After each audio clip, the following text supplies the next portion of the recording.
Hello दोस्तों, स्वागत है आपका आपके अपने YouTube channel chemistry with Teju sir पर। तेजू सर यानी कि मैं आपकी केमिस्ट्री की प्रॉब्लम सॉल्व करने जा रहा हूं, इलेक्ट्रोकेमिस्ट्री, जिसका आज दूसरा एपिसोड है। लेसन थर्ड, इलेक्ट्रोकेमिस्ट्री, एपिसोड दूसरा। पिछले एपिसोड में हमने विद्युत अपघटनी सेल देखा था और उस विद्युत अपघटनी सेल में हमने क्या देखा था कि इस तरीके से दो धातु की छड़ें लगाई गई थी और इसको बैटरी से जोड़ा गया था, बल्ब लगाया गया था। पहले हमने इसमें कुछ नहीं भरा था, बल्ब नहीं जल रहा था। हमने इसके अंदर जल भर दिया, ये ग्रीन कलर का क्या भरा है, जल भर दिया, फिर भी कुछ नहीं हुआ, बल्ब नहीं जला। लेकिन अब जब हमने इसके अंदर NaCl को घोला, किसको घोला, NaCl को घोला, तो ये NaCl बच्चों क्या हुआ कि अंदर जाकर के दो भागों में टूट गया है। एक तो Na प्लस और दूसरा टूटा था क्या, Cl माइनस, इन दो में टूट गया था। ठीक है, तो अब ये जो Na प्लस है वो यहां से यहां तक कैथोड पर गया था। इस जो छड़ माइनस से जुड़ी हुई है उसको हम क्या कह रहे थे, कैथोड। और ये कैथोड कैसा होता था, माइनस। ये छड़ माइनस की है तो प्लस माइनस की तरफ भागेगा, क्योंकि विपरीत आवेश एक दूसरे को आकर्षित करते हैं, प्लस माइनस एक दूसरे को खींचते हैं, तो प्लस माइनस की तरफ खींचा चला गया। इसी तरीके से जो छड़ प्लस से जुड़ी हुई है उसको हम क्या कहते थे, एनोड। और ये क्या होता था, प्लस। ये प्लस है और Cl माइनस है, तो ये भी एक दूसरे के विपरीत है, तो ये इधर भाग आएगा। तो इसका मतलब इन दोनों के बीच में आयन बह रहे हैं, आयन बहेंगे तो आवेश बहेगा, आवेश बहेगा तो इन दोनों के बीच में धारा बहने लग जाएगी, और धारा बहेगी तो बल्ब जलेगा। ठीक है बच्चों, तो इसका मतलब जब तक जल था तब तक इसके अंदर आयन नहीं थे। हमने ये जो NaCl मिलाया है ना, इस NaCl ने कमाल किया है।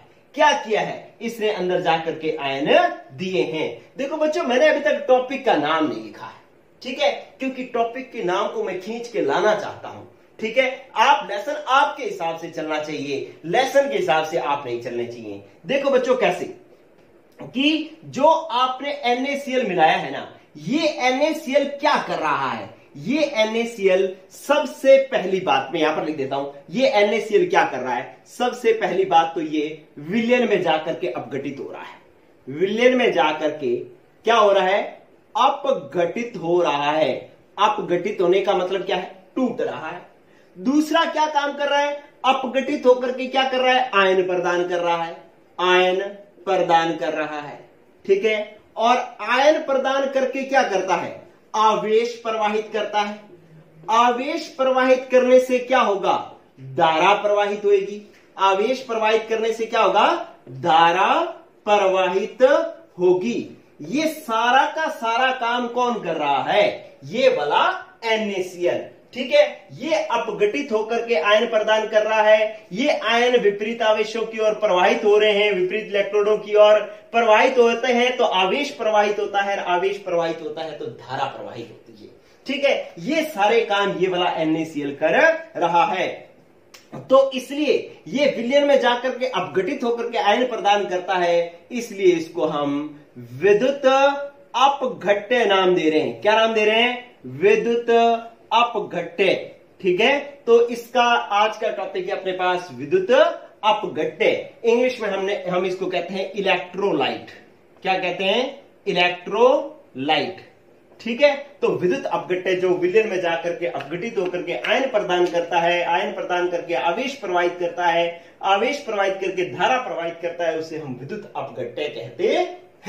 ठीक है, तो आपका आज का टॉपिक है बच्चों विद्युत अपघट्य।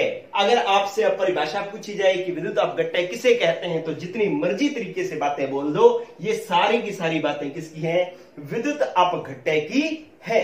ठीक है बच्चों, चलो अब इसका मतलब ये जो विद्युत अपघट्य है ये अंदर जाकर के टूटेगा तभी आयन बढ़ेंगे, तभी धारा प्रवाहित होगी।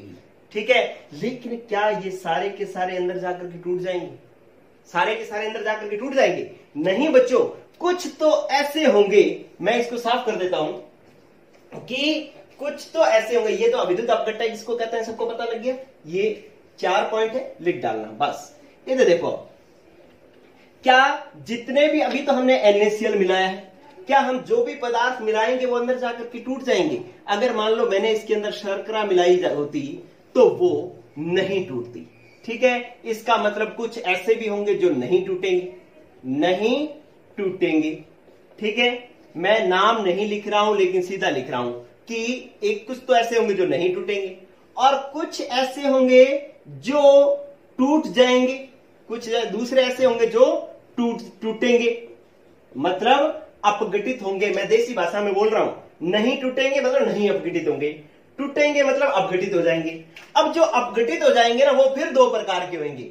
दूसरा ए क्या कि एक तो जो कम टूटेंगे, कम अपघटित होंगे, और एक वो दूसरे का बी प्रकार है जो अधिक अपघटित होंगे, अधिक अपघटित होंगे।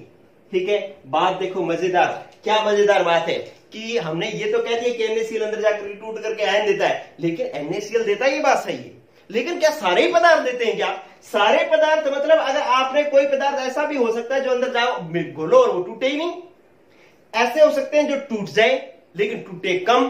ठीक है, कुछ ऐसे होंगे जो डालेंगे और बहुत टूटेंगे, सारे के सारे जाकर के टूट जाएंगे, एक जो डालेंगे लेकिन थोड़े बहुत टूटेंगे, एक जो बिल्कुल ही नहीं टूटेंगे। तो इसका मतलब है जो आप विद्युत अपघट्य मिला रहे हो, ये दो प्रकार का विद्युत अपघट्य है जिसे अपने आगे फिर दो भागों में बांट देंगे। पहला कौन सा होगा? जो नहीं अपघटित होगा उसको अपने कहेंगे विद्युत अनअपघट्य, अनअपघट्य। ठीक है, और दूसरा जो टूट जाएंगे उसको अपने कहेंगे विद्युत अपघट्य। क्या होंगे? विद्युत अपघट्य। और जो कम टूटेंगे उनको अपने कहेंगे दुर्बल विद्युत अपघट्य, दुर्बल, वीक इलेक्ट्रोलाइट, दुर्बल विद्युत अपघट्य। और जो अधिक अपघटित होंगे वो कैसे होंगे? प्रबल विद्युत अपघट्य। टॉपिक अपने आप चल रहा है, आप टॉपिक से आगे आगे चल रहे हो, टॉपिक आपके पीछे पीछे आ रहा है। समझ में आ रही है ये बात? ठीक है, क्या हुआ कि जो आपने पदार्थ घोला था वो आपके पास कंडीशन बढ़ गई कि जो ये घोलेंगे ये हो सकता है ना टूटे, हो सकता है टूट जाए। टूटे तो या तो बहुत कम टूटे या सारा का सारा ही टूट जाए। तो इस आधार पर ना टूटे तो विद्युत अनअपघट्य, टूट जाए तो विद्युत अपघट्य, टूटेगा तो या तो कम टूटेगा या अधिक टूटेगा, कम टूटेगा तो दुर्बल विद्युत अपघट्य, अधिक टूटेगा तो प्रबल विद्युत अपघट्य। तो बस बच्चों यही टॉपिक अब हमें पढ़ने हैं। चलो अब मैं इनको वन बाय वन ये जो मैंने लिखे हैं इनको मैं लिख देता हूं, करवा देता हूं। देखो पहले विद्युत अनअपघट्य तो मैं यही कंप्लीट कर देता हूं। विद्युत अनअपघट्य तो क्या होते हैं बच्चों? वे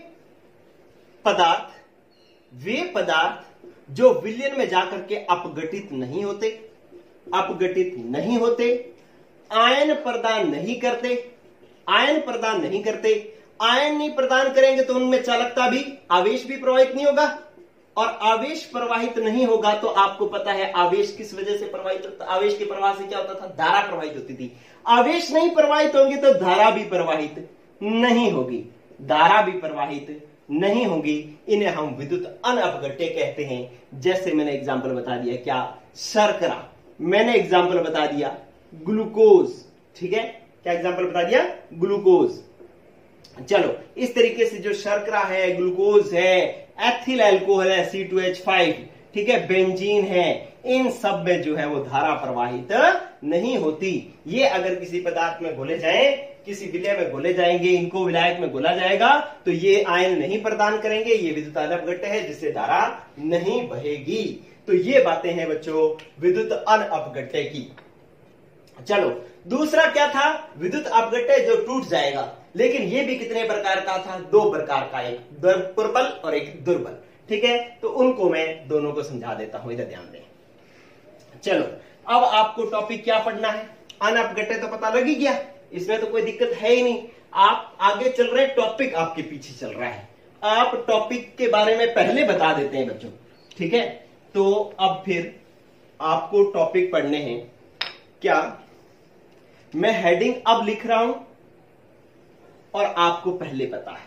अब मुझे बता देना कि क्या सच में पता है या मैं ही ऐसे बोले जा रहा हूं। ये देखो, क्या आपको पता लग गया? मैं हेडिंग डाल रहा हूं प्रबल विद्युत अपघट्य, प्रबल वैद्युत अपघट्य। पता लगी क्या बात, किसे कहेंगे? बोल सकते हो परिभाषा? बोलो, मन ही मन में बोलो।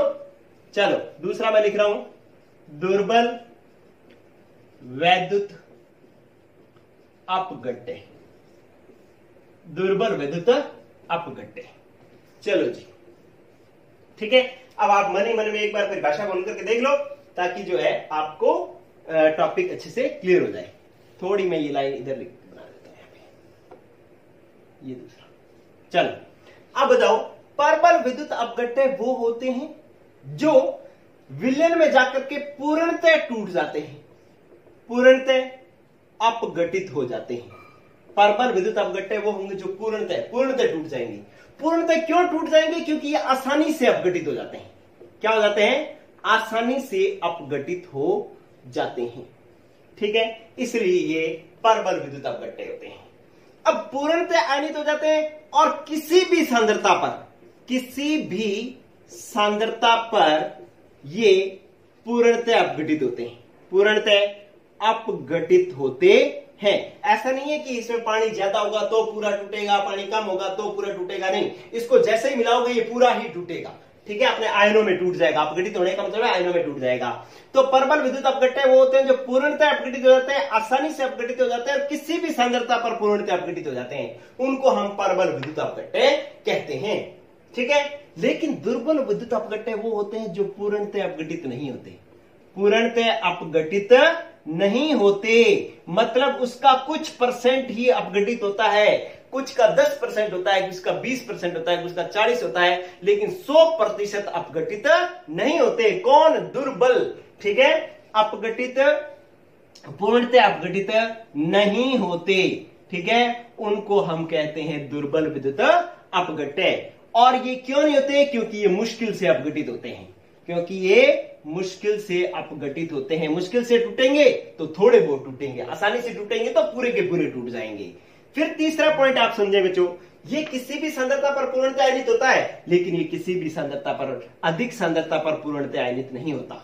अधिक सांद्रता पर पूर्णतः आयनित नहीं होते, पूर्णतः आयनित नहीं होते। अगर इधर देखना बच्चों कि अगर आपके पास ये देखो, ये आपके पास पात्र है और इसके अंदर कोई दुर्बल विद्युत अपघट्य, दुर्बल विद्युत अपघट्य जैसे मैंने एसिटिक अम्ल मिला दिया, अभी मैं बताऊंगा इसके उदाहरण भी, लेकिन मैंने एसिटिक अम्ल मिला दिया, ये दुर्बल विद्युत अपघट्य है, ये मिला दिया। इसकी सांद्रता अधिक है, यहां पर सांद्रता का मतलब है कम पानी में मैंने जो एसिटिक एसिड है वो ज्यादा मिला दिया है, ठीक है। दुर्बल विद्युत अपघट्य का मतलब क्या है कि CH3COH, और अधिक सांद्रता का क्या मतलब है कि थोड़े से पानी में मैंने ज्यादा सारा एसिटिक एसिड मिला दिया, तो अभी ये पूरा टूटेगा नहीं, ठीक है। लेकिन अब मैं इसके अंदर क्या करूं? पानी मिलाऊं, क्या करूं? पानी मिला दूं, ठीक है। तो इसकी सांद्रता कम हो जाएगी, मतलब ये विलयन पतला होना शुरू हो जाएगा, ठीक है। तो ये थोड़ा और पतला होएगा, ये ज्यादा टूटेगा। फिर मैं और पानी मिला दूंगा, विलयन और पतला हो जाएगा, ये और ज्यादा टूटेगा। फिर मैं और पानी मिला दूंगा, विलयन और पतला होगा, फिर ये और ज्यादा टूटेगा। तो ये जो मैं पानी मिलाता जा रहा हूं ना, इसको केमिस्ट्री की भाषा में तनुकरण कहते हैं, कि हम इसकी तनुता बढ़ा रहे हैं। क्या बढ़ा रहे हैं? तनुकरण कहते हैं, या मैं इसको क्या कर रहा हूं? इसकी तनुता बढ़ा रहे हैं, ठीक है। तो क्या हो रहा है कि तनुता बढ़ाने पर इसका आयनन ज्यादा होगा, ये ज्यादा टूटेगा, और अनंत तनुता पर तो ये पूर्णतः भी टूट सकता है।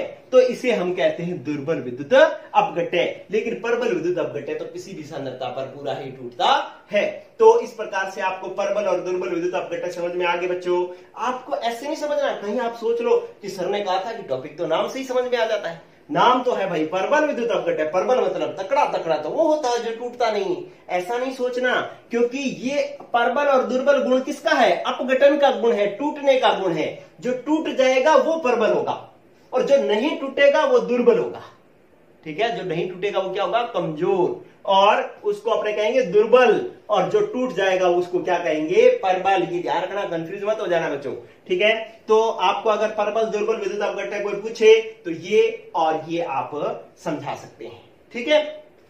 एक बात और समझना कि इसका पूरा भाग नहीं टूटता, पूरा भाग नहीं टूटता। तो ये इसको मैं थोड़ा यहां समझा रहा हूं, ये है, आप इसको एक बार कंप्लीट मानो, इसको इधर समझा रहा हूं। ये आपके पास एसिटिक अम्ल था CH3COH, इसका कुछ भाग टूट गया था CH3COO- और H+ में टूट गया था।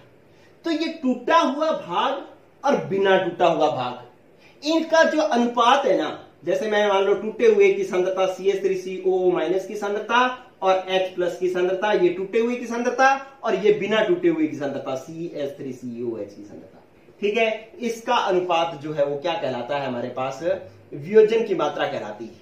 क्या कहलाती है? वियोजन की मात्रा कहलाती है, ठीक है। मान लो कुल 100 था, उसमें से 10 टूट गया, तो कितना टूट गया? 1/10 भाग टूट गया, तो ये 1/10 इसकी क्या है? वियोजन की मात्रा है, ठीक है बच्चों। तो आपसे अगर पूछा जाए कि अधिक सांद्रता पर तो वियोजन की मात्रा क्या होती है बच्चों? कम, लेकिन तनुता बढ़ाने पर मतलब उसमें पानी मिलाने पर वियोजन की मात्रा बढ़ती जाती है, ठीक है। किसकी? दुर्बल विद्युत अपघट्य की। प्रबल विद्युत अपघट्य की तो वियोजन की मात्रा 100% ही होती है, लगभग 100% ही होती है, ठीक है बच्चों। तो इस तरीके से आपने प्रबल और दुर्बल विद्युत अपघट्य समझे क्या है, लेकिन अभी इनके उदाहरण बाकी है दोस्तों। चलो, तो ये वियोजन की मात्रा समझ में आ गई कि आपको पता है इसका कुछ भाग टूटेगा, जो भाग टूट जाएगा वो बटा में बिना टूटा हुआ भाग, वो इन दोनों का अनुपात क्या कहलाता है? वियोजन की मात्रा। और वियोजन की मात्रा अधिक सांद्रता पर तो कम होती है, लेकिन जैसे जैसे तनुता बढ़ाते हैं वियोजन की मात्रा बढ़ती जाती है, ठीक है बच्चों। तो ये हुई बात प्रबल और दुर्बल विद्युत अपघट्य की। इसके जो है आप स्क्रीनशॉट लेते जाओ बच्चों। और चलो नेक्स्ट देखो, इसके बाद नेक्स्ट जो बात मैं बता रहा हूं, आपके पास क्या आ गया? इसके सारे गुण आ गए, सारी परिभाषाएं आ गई, जितने इसके बारे में फैक्ट थे सारे आ गए। अब हम बात करने जा रहे हैं प्रबल और दुर्बल विद्युत अपघट्य के उदाहरण, ठीक है। प्रबल विद्युत अपघट्य का उदाहरण नंबर 1, सारे के सारे प्रबल अम्ल इसके उदाहरण होंगे भाई। प्रबल अम्ल प्रबल विद्युत अपघट्य के उदाहरण होंगे। प्रबल अम्ल कौन सा होता है? HCl प्रबल अम्ल है, H2SO4 प्रबल अम्ल है, HNO3 प्रबल अम्ल है। तो ये सारे के सारे प्रबल अम्ल जो है प्रबल विद्युत अपघट्य के उदाहरण है। कोई दिक्कत? अगर दुर्बल विद्युत अपघट्य का उदाहरण देखना है तो इसका उदाहरण पहला, सारे के सारे दुर्बल अम्ल जो है, दुर्बल अम्ल जो है वो दुर्बल विद्युत अपघट्य के उदाहरण है, ठीक है। याद करने की जरूरत नहीं, प्रबल अम्ल प्रबल विद्युत अपघट्य के, दुर्बल अम्ल दुर्बल विद्युत अपघट्य के उदाहरण है। अब दुर्बल अम्ल कौन सा है? एसिटिक अम्ल। एसिटिक अम्ल कौन सा होता है? CH3COOH, ये जो है दुर्बल विद्युत अपघट्य का उदाहरण है। फार्मिक अम्ल HCOOH, ये दुर्बल विद्युत अपघट्य का उदाहरण है। तो कोई समस्या? टॉपिक आपके पीछे चल रहा है, क्यों? क्योंकि जैसा ही लिखा हुआ है वैसे आपको पता है। अब दुर्बल विद्युत अपघट्य का दूसरा बोलो कौन सा उदाहरण होगा? बोल दो, अपने आप ही बोल दो। जब दुर्बल प्रबल अपघट्य का उदाहरण प्रबल अम्ल हो गया, तो प्रबल क्षार भी तो इसी का ही उदाहरण होगा। प्रबल क्षार भी तो इसी का ही उदाहरण होगा। प्रबल क्षार NaOH, KOH, ये इसके प्रबल क्षार, ठीक है। इसके बाद आप देखो कि यहां पर उदाहरण जो आपने देखना है कि दुर्बल अम्ल अगर दुर्बल विद्युत अपघट्य का उदाहरण है, तो दुर्बल क्षार भी क्या होगा बच्चों? दुर्बल क्षार भी दुर्बल विद्युत अपघट्य का ही उदाहरण होगा। और दुर्बल क्षार का एग्जाम्पल है NH4OH, अमोनियम हाइड्रोक्साइड दुर्बल क्षार का उदाहरण है। ये हमारे पास दुर्बल क्षार है जो दुर्बल विद्युत अपघट्य का उदाहरण है, ठीक है। अब एक जबरदस्त बात आ रही है बच्चों, कौन? अम्ल आगे, क्षार आगे, अब कौन बचे? लवण। कौन बचे? लवण, ठीक है। लवण, पहले मैं एक बेसिक बात समझा रहा हूं, ये इसके बारे में नहीं है, मैं ये बोर्ड काम में ले रहा हूं, गौर कर लेना बच्चों। मैं बोर्ड काम में ले रहा हूं कि लवण क्या होते हैं ये समझा रहा हूं पहले, फिर इनके उदाहरण की बात करूंगा मैं। चलो, लवण क्या होते हैं? मैंने एक लवण का निर्माण करना है, मैं करता हूं। मेरे पास है NaOH, एक है क्षार। इसकी अभिक्रिया मैंने एक अम्ल HCl से करवाई, अम्ल से, तो मेरे पास एक लवण बन गया। इधर ध्यान देते रहना। आप कहोगे सर ये क्या, आपने ये कोई बड़ी बात थोड़ी बताई, ये तो हमारे को 10वीं में ही आती थी। ये बिल्कुल बड़ी बात बता रहा हूं बच्चों में। ये Na+, ये Cl-, ये जो NaCl बन रहा है ये लवण है, ठीक है। तो इसका मतलब लवण का निर्माण अम्ल और क्षार से होता है। इसको हम उदासीनीकरण अभिक्रिया भी कहते हैं। ये लवण का निर्माण होता है यहां पर, ठीक है।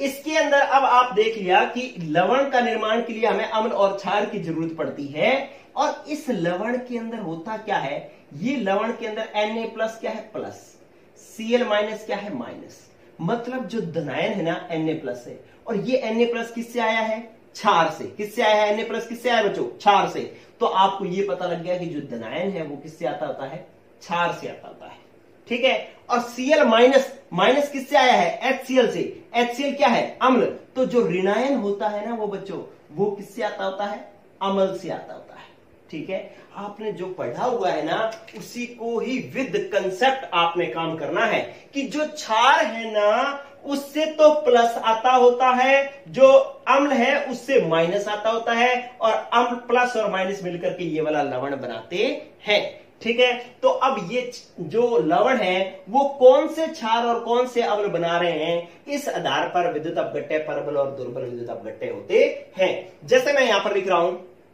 पहला प्रकार देखो कि आपने लवण बनाना है, लवण मान लो परबल अम्ल प्लस, या मैं लिख रहा हूं परबल क्षार प्लस परबल अम्ल से मिलकर बना हुआ लवण। पहला लिख रहा हूं, यहां पे लिख रहा हूं परबल क्षार प्लस परबल अम्ल से मिलकर बना हुआ लवण। अब परबल क्षार का उदाहरण देखो NaOH, ये लो जी NaOH। परबल अम्ल मतलब HCl, ये लो, ठीक है। इन दोनों से जो लवण बनेगा, अब परबल अम्ल और परबल क्षार से जो लवण बन रहा है वो कौन सा बन रहा है, क्षार से क्या आएगा, क्षार से आएगा प्लस, कौन है प्लस, Na+, ठीक है। अम्ल से आएगा माइनस, माइनस कौन है, Cl-, बाकी आप जल लिख ही दो, ठीक है। तो ये वाला लवण जो है वो किस विद्युत अपघट्य का होगा, परबल विद्युत अपघट्य का उदाहरण होगा, कि वो लवण जो परबल अम्ल और परबल क्षार से मिलकर बना हुआ है वो परबल विद्युत अपघट्य का उदाहरण होगा। फिर आप आओ दूसरा लिख रहा हूं मैं कि परबल क्षार और दुर्बल अम्ल, परबल क्षार प्लस दुर्बल अम्ल, ठीक है। इससे मिलकर बना हुआ लवण जो है वो भी परबल विद्युत अपघट्य का उदाहरण होगा। कौन सा बनेगा, परबल क्षार लिखो दोबारा, क्या लिखा आपने, NaOH। दुर्बल अम्ल कौन था, एसिटिक अम्ल CH3COH, ये रहा CH3COOH।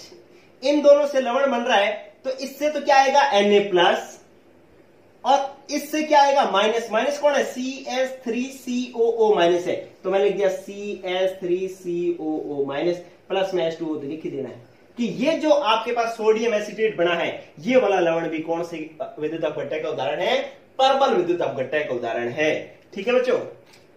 तीसरी बात कि अब मैं लिख रहा हूं दुर्बल क्षार और परबल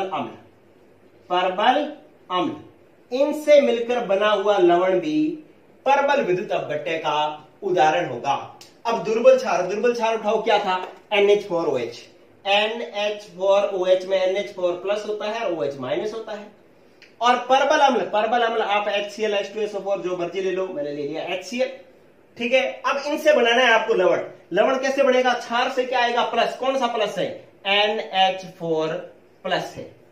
अम्ल से आएगा माइनस, माइनस कौन है, Cl- है, ठीक है। तो NH4Cl भी परबल विद्युत अपघट्य का उदाहरण है। तो परबल विद्युत अपघट्य के उदाहरण कौन से हो गए बच्चों, परबल अम्ल, परबल क्षार, और वो लवण जो परबल अम्ल परबल क्षार से बने हैं, परबल क्षार दुर्बल अम्ल से बने हैं, दुर्बल क्षार परबल अम्ल से बने हैं। मतलब लवणों में दोनों परबल हो या दोनों में से कोई एक परबल हो, ठीक है, तो भी जो लवण जो होगा वो परबल ही होगा। इन दोनों में से कोई दोनों परबल आ जाए या कोई दोनों में से एक भी परबल आ जाए, जो लवण बनेगा वो परबल विद्युत अपघट्य का ही होगा, ठीक है बच्चों। तो ये मैंने जो बात समझाई थी बेसिक, इसका मतलब क्या था कि ये आप अभिक्रिया बना सको कि लवण के अंदर जो प्लस आता है वो क्षार से आता है, माइनस जो आता है वो अम्ल से आता है। चलो अब हम बात करते हैं कि दुर्बल विद्युत अपघट्य में लवण के एग्जाम्पल की, लवण का उदाहरण देखते हैं अपने लवण। तीसरा उदाहरण था अपने पास कि लवण, लेकिन इसमें लवण एक ही प्रकार का आता है। कौन सा लवण, जिसमें दुर्बल विद्युत अपघट्य के उदाहरण वाला लवण एक ही है। कौन, जिसमें दुर्बल ही तो क्या हो, क्षार हो, और दुर्बल ही क्या हो, अम्ल हो। दुर्बल अम्ल और दुर्बल क्षार मिलकर के जो लवण बनाएंगे वो लवण कैसा होगा बच्चों, दुर्बल विद्युत अपघट्य। दोनों ही दुर्बल हो गए तो जो लवण बनेगा वो कैसा बनेगा, दुर्बल ही बनेगा। दोनों में से एक भी प्रबल हो जाता तो ये लवण प्रबल विद्युत अपघट्य का उदाहरण हो जाता। अब दुर्बल क्षार का उदाहरण जैसे मैंने लिख दिया, दुर्बल क्षार क्या है, NH4OH। दुर्बल अम्ल का उदाहरण CH3COOH। अब इससे लवण बनाना है तो CH3COO लिखो, CH3COO, ये माइनस आ गया और इधर से प्लस लो कौन, NH4। ये जो सोडियम अमोनियम एसिडेट जो बन गया वो दुर्बल विद्युत अपघट्य का उदाहरण है बच्चों। ठीक है, तो इस तरीके से आपके पास प्रबल और दुर्बल विद्युत अपघट्य के उदाहरण हुए। आप इसको जो है स्क्रीनशॉट ले लो बच्चों, और उम्मीद है आपको एक बढ़िया तरीके से, मतलब टॉपिक इस तरीके से चल रहा है कि आपको किसी अलग हाथ पैर मारने की जरूरत नहीं है। आपके अपने जिस रास्ते पे चल रहे हो टॉपिक अपने आप आपके साथ जुड़ता जा रहा है। ठीक है, यही हमारी विशेषता रहेगी बच्चों, हमारे क्लास की यही विशेषता रहेगी। यस, चलो मैं इसको कर रहा हूं साफ बच्चों। नेक्स्ट चल रहे हैं, बस एक पार्ट और रह गया, आज की क्लास खत्म हो जाएगी। फिर गौर करें, देखो यस, अब है विद्युत अपघटनी विलयनों की चालकता को प्रभावित करने वाले कारक। विद्युत अपघटनी विलयनों की चालकता को प्रभावित करने वाले कारक। ठीक है, तो कौन कौन से कारक जो है वो विद्युत अपघटनी विलयनों के चालकता को जो है वो हमारे पास प्रभावित करते हैं। उन जो आपके पास कारक है उन्हीं को जो है हमने पढ़ना है। चलो टॉपिक तक पहुंचते हैं, क्योंकि अपने पास सीधा टॉपिक तो अपने करते ही नहीं, आपको पता है, पहले बेसिक सीखते हैं। गौर करो, आप वहीं आ जाओ। पहले पात्र N1 प्लस माइनस, ये लो, ये बैटरी बढ़ा दी। ठीक है, आपने इसके अंदर एक विद्युत अपघट्य मिलाया था, जैसे आपने NaCl मिलाया था। ठीक है, अब आप देखो कि ये विद्युत का चालन करे, ये इसको चालकता प्रदान करे। जो आपने NaCl इसके अंदर डाल रहे हो, ये इसके अंदर चालकता प्रदान करे, ये कब संभव है? पहला तो ये इसके अंदर जाकर के टूटे। क्या हो बच्चों, इसके अंदर जाकर के टूटे, तो टूटना जरूरी है। ठीक है, मतलब ये टूट रहा है या नहीं टूट रहा है, इसकी प्रकृति, मतलब इन दोनों में अगर आकर्षण बल ज्यादा है तो ये टूटेगा नहीं, आकर्षण बल कम है तो ये टूट जाएगा। ठीक है, तो आपके पास पहला जो कारक आ गया उसको अपने कहेंगे वैद्युत अपघट्य की प्रकृति। वैद्युत अपघट्य की प्रकृति, जिसको हम अंतर आयनिक आकर्षण भी कहते हैं। अंतर आयनिक आकर्षण टॉपिक भी इसको कह सकते हैं, मतलब इन दोनों आयनों के बीच में आपस में आकर्षण कितना है। तो पहला टॉपिक जो है ये हो गया हमारे पास। ठीक है, तो इसको तो आप यही समझ लो क्या, कि ये अंदर जाकर के टूटना जरूरी है। अगर ये टूटेगा तो आयन बढ़ेंगे, आयन बढ़ेंगे तो चालकता ज्यादा होगी, आयन नहीं बढ़ेंगे तो चालकता कम होगी। ठीक है, तो अब आपको पता लग गया कि भाई अंतर आयनिक आकर्षण जो प्लस और जो माइनस है, इन दोनों आयनों का आकर्षण अगर अधिक होगा, आकर्षण अधिक होगा तो ये क्या होंगे, अपघटित नहीं होंगे। अपघटित नहीं होंगे, अपघटित नहीं होंगे तो बच्चों आयन नहीं बढ़ेंगे, आयन कम बनेंगे, आयन कम बढ़ेंगे तो चालकता क्या हो जाएगी, कम। चालकता क्या हो जाएगा, कम। चालकता की जगह चालकता और शब्द काम में लो तो ज्यादा बढ़िया है, लेकिन किताब में चालकता ही काम में ले रखा है तो कोई बात नहीं। देखो इन दोनों का अगर आकर्षण अधिक होगा तो ये टूटेंगे नहीं तो आयन कम बढ़ेंगे, चालकता कम होगी।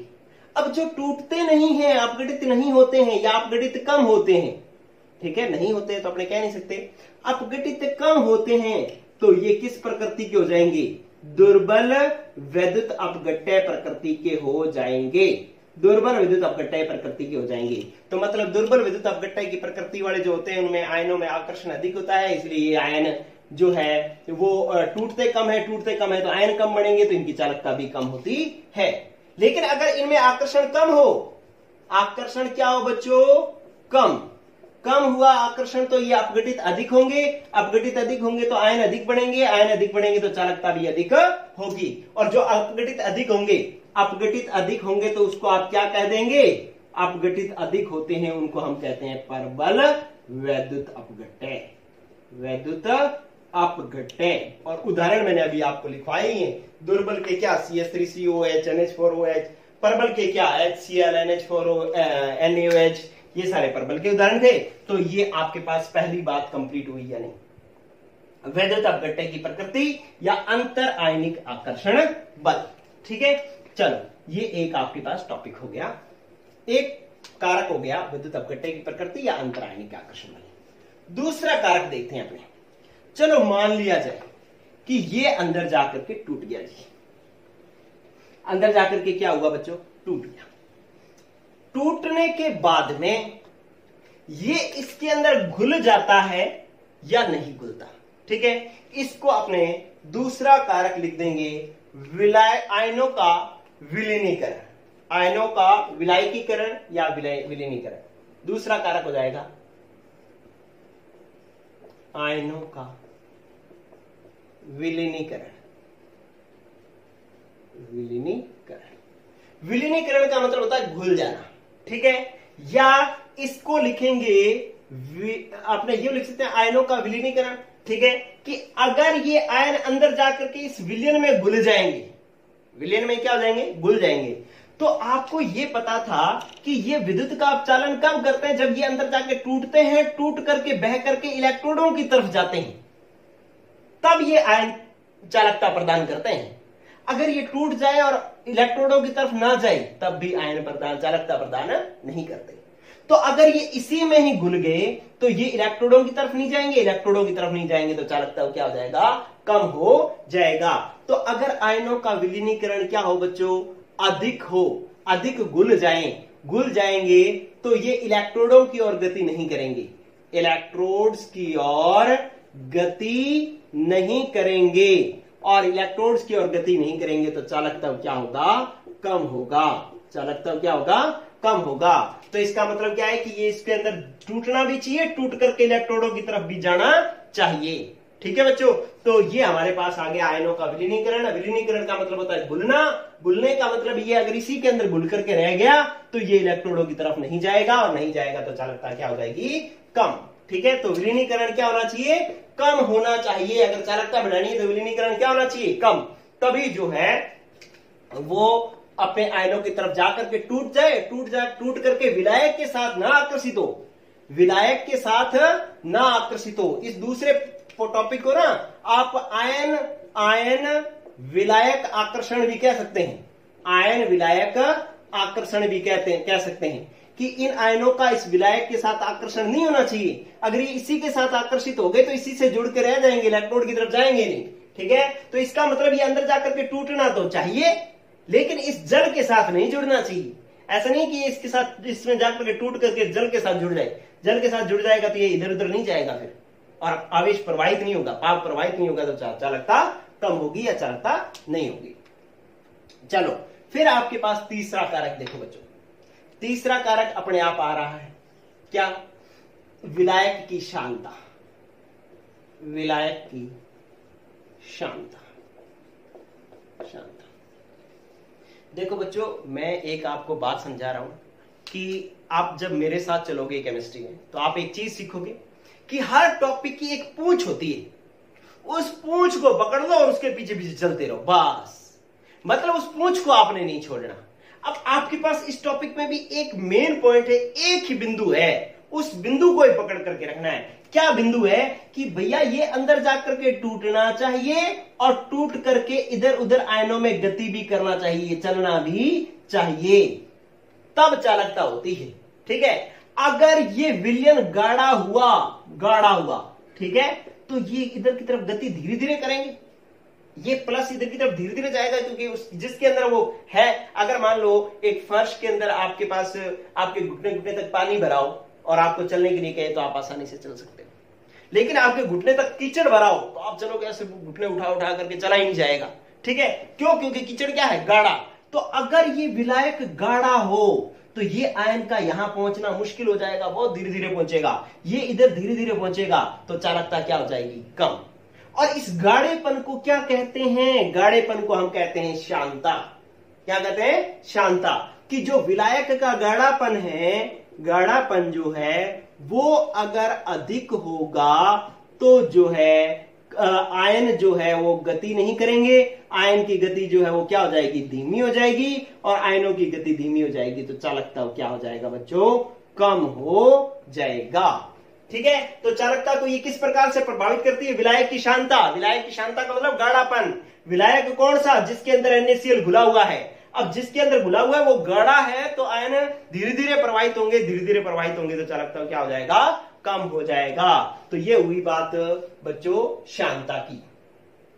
चलो अब फिर देखो आप, नेक्स्ट देखो आप, चौथा पॉइंट। चौथा पॉइंट ये है, बहुत आसानी से समझा रहा हूं। चौथा और पांचवा पॉइंट एक दूसरे से जुड़े हुए हैं। चौथा पॉइंट समझो पहले क्या है। चौथा पॉइंट है विलयन की सांद्रता। विलयन की सांद्रता। अब सांद्रता भी वैसे तो गाढ़ापन ही होता है, लेकिन अब आपको इसको अलग तरीके से समझना है। सांद्रता का मतलब है कि अभी मेरे पास ये पात्र था, ठीक है, इसके अंदर पानी तो कम था लेकिन विलय इसके अंदर ज्यादा था। कि जो आपने विद्युत अपघट्य घोल रखा है ये बहुत ज्यादा था, बहुत ज्यादा था। तो क्या था बच्चों कि जो प्लस और माइनस जो है वो आपस में पास पास में पड़े थे। मैं अगर इनके अंदर इलेक्ट्रोड इलेक्ट्रोड बना करके सारी कहानी बना दूं तो इधर समझें आप, ये लो, ठीक है, ये मैंने इलेक्ट्रोड बना दी, ये लो, ठीक है। अब इसमें क्या है कि इसके अंदर आपके पास बच्चों ये एक विद्युत अपघट्य घुला हुआ है जो है अपने पास Na+ और Cl-। थोड़ा मैं इसको इसी से बनाता हूं, देखो Na+ और दूसरा है मेरे पास Cl-।